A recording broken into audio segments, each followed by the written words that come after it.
আসসালামু আলাইকুম। সবার কি অবস্থা? সবাই কেমন আছেন? ভালো আছেন? আসলে দুবাইয়ের বর্তমান পরিস্থিতি নিয়ে কিছু কথা বলতে চাই। আজকে যুদ্ধের প্রায় 41 দিন। তো যেহেতু আমেরিকার কাছে সব পাওয়ার আছে, আমেরিকা চাইলে আমেরিকা অনেক কিছুই করতে পারে। তো আমেরিকাকে ঠেকানোর জন্য একমাত্র ইরান, রাশিয়া, চীন, উত্তর কোরিয়া এরা ছাড়া অন্য কেউ ছিল না। তো এখন ইরান আরব দেশগুলোর উপরে কি জন্য এত ক্ষেপলো, মূল উদ্দেশ্য হচ্ছে এটা। এই জন্য ক্ষেপলো কারণ আরব দেশগুলো সব দেশ, এমন কোনো আরব দেশ নাই যে দেশটা আমেরিকাকে ঘাঁটি দেয়নি। ঘাঁটি বলতে আপনার বেস ক্যাম্প, অর্থাৎ আমেরিকার আর্মি দুবাইকে ইউজ করে, সৌদি আরবকে ইউজ করে, কাতারকে ব্যবহার করে, বাহরাইনকে ব্যবহার করে তারা ইরানের উপর আক্রমণ চালাচ্ছে। তো ইরান খুব ভালোভাবে ক্ষতিগ্রস্ত হয়েছে। তো অনেক ভালোভাবে ক্ষতিগ্রস্ত হয়েছে ইরান। ইরানের যে ক্ষতিটা হয়েছে, এই ক্ষতিতে ইরান জানে যে ইরানের অনেক বড় ক্ষতি হবে। তো গতকালকের যে ডিক্লারেশন ট্রাম্প দিয়েছেন, তো আসলে ডোনাল্ড ট্রাম্প, তার কথায় স্পষ্ট বোঝা যাচ্ছে যে আমেরিকা এখন পারমাণবিক বোমা নিক্ষেপ করতে যাচ্ছে ইরানের উপরে। এখন যুদ্ধ অপরাধ যেটা, যুদ্ধ অপরাধে সে তোয়াক্কা করে না। ডোনাল্ড ট্রাম্প যুদ্ধ অপরাধ তোয়াক্কা করে না। সে হচ্ছে একটা পাগল টাইপের মানুষ। তো তো এগুলো তোয়াক্কা করে না। তো আজকে রাতে ইরানের উপরে সর্বোচ্চ হামলা হতে যাচ্ছে। তো এখন এই ইরান যুদ্ধে কারণে কাতার আগেই সরে আসছে এখান থেকে। কাতারে এখন আর কোনো ধরনের হামলা হচ্ছে না। কাতারে মোটামুটি বলা চলে যে কাতারের যে বেসটা, এটা দাম্মামের দিকে ঘুরে গেছে। আর আদার্স যে আপনার ফ্লাইট ল্যান্ডিং যে জাহাজ শিপটা, সেই শিপটাও আপনার আবুধাবির কাছে চলে আসছে। অর্থাৎ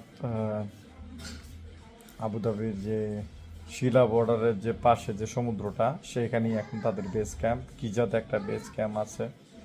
তো এই সাইডগুলো এখন দুবাইয়ের ফুজারা থেকে শুরু করে শারজা, তারপরে বিভিন্ন জায়গায় আমেরিকার বেস ক্যাম্প দিছে। হ্যাঁ, হরমুজ প্রণালীর সামনে একটা বেস ক্যাম্প আছে, যেটা ইউইর জায়গা। এখন অনেকের প্রশ্ন হতে পারে যে ইউই কেন আমেরিকাকে জায়গা দিল। তো তাদের অবগতির জন্য জানাচ্ছি যে ইউই এই জন্য বেস ক্যাম্প দিছে কারণ ইউইর সাথে আপনার বহু বছর আগে থেকে আবু মুসা একটা দ্বীপ আছে ওখানে। হ্যাঁ, আবু মুসা একটা ছোট একটা আইল্যান্ড আছে। এই আইল্যান্ডটা দুবাই গভর্নমেন্ট দাবি করে যেটা দুবাইয়ের। হ্যাঁ, আর ইরান দাবি করতেছে এটা ইরানের। এখন 1960 সালের যে দলিলাদি বা এগুলো আছে, হ্যাঁ, তো এইগুলো হিস্ট্রি যদি পড়ে থাকে অনেকে, তাহলে জানতে পারবে যে আবু মুসা দ্বীপটা মূলত হচ্ছে ইরানের আওতাভুক্ত। ইরানের গভর্নমেন্ট এটা কন্ট্রোল করতো আগে থেকেই। তো ইউই এটা দাবি করতেছিল এতদিন ধরে। তো এখন ইউই যেহেতু ইরান দিচ্ছে না, তো এটা ইরানের সাথে ইউই একটা সংঘাত তো আছেই। তো আরও অনেকগুলো বিষয় আছে এখানে জড়িত, যেমন ইরান যে পরিমাণ তেল বাইরের রাষ্ট্রের কাছে বিক্রি করে, তারা কিন্তু ডলারে বিক্রি করতে পারে না। এটা একটা মূল বিষয়। তারা ডলারের আগের থেকে দেয় না, কারণ তাদের মুদ্রা অনেক মূল্যস্ফীতি অনেক বেশি, যার জন্য তারা ডলারটা ব্যবহার করতে পারে না, অনুমোদন নাই ডলার ব্যবহার করার। তাছাড়া জাতিগতভাবে একটা ব্যাপার থেকে থাকে। তো মূল কথা হচ্ছে যে ইরান সর্বস্ব হারাতে রাজি আছে, কিন্তু নিজের দেশ দিতে রাজি নেই। তা এখন যুদ্ধ চলবেই এরকম, কারণ কাউকে না হারতেই হবে। তো ইরানের জন্য একটু খারাপ লাগছে, কারণ এখানে আমাদের কোনো নাই, কারণ ইরানের যুদ্ধের কারণে আমাদের পুরো পৃথিবীতেই একটা অস্থিরতা কাজ করতেছে। তো মন থেকে আমি দোয়া করি, আমেরিকাকে কেউ না কেউ তো ঠেকাতে হবে। তো এটা একটা অনেক বিশাল বড় সুযোগ আমেরিকাকে ঠেকানোর। দুবাই শেষ, কাতার শেষ, সৌদি শেষ, কিছু না কিছু ক্ষতি তো সব দেশেরই হয়েছে। তো সবচেয়ে বেশি ক্ষতি যে দেশটা রয়েছে এটা হচ্ছে দুবাই। অনেক বড় ক্ষতি, অনেক মানুষেরই এখন কাজ বর্তমানে নেই বললেই চলে। ক্রাইসিস বেড়ে গেছে, প্রচুর পরিমাণে ক্রাইসিস। যারা কোম্পানিতে আছে তারা হয়তো এগুলো বুঝতে পারবে না, যারা ব্যবসা বাণিজ্য করতেছে তারা ব্যাপারটা বুঝতে পারবে কি ধরনের ক্রাইসিসে আছে। গভর্নমেন্ট বলছে যে মূল্য বাড়েনি, দ্রব্যাদির মূল্য বাড়ে নাই, কিন্তু দ্রব্যমূল্যের ঊর্ধ্বগতি অনেক পরিমাণে বেশি। Hello guys, it's nice তো to meet you. তো এখন এগুলা বিষয়গুলো পর্যালোচনা It's করাটা nice to খুবই meet you. বেশি জরুরি। Not talking to you. তো 19 তারিখে আমারও I'm ফেরার not সময়, talking to you. I'm talking about আমি you 19 guys. তারিখে ফিরছি। তো আমি 19 তারিখে চলে যাচ্ছি। তো আল্লাহ যদি চায় সব কিছু সুন্দর মতো যদি হয়।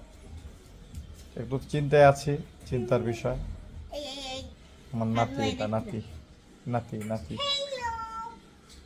হাঁপা দাও ভাইয়ারে, হাঁপা দাও, হাঁপা দাও। ভাইয়ের পছন্দ করে না।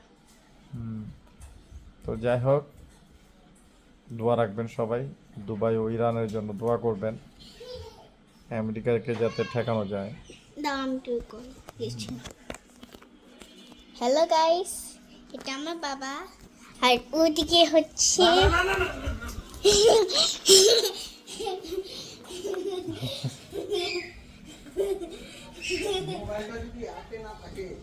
এটা বোকামে মজা করতে গেছিলাম।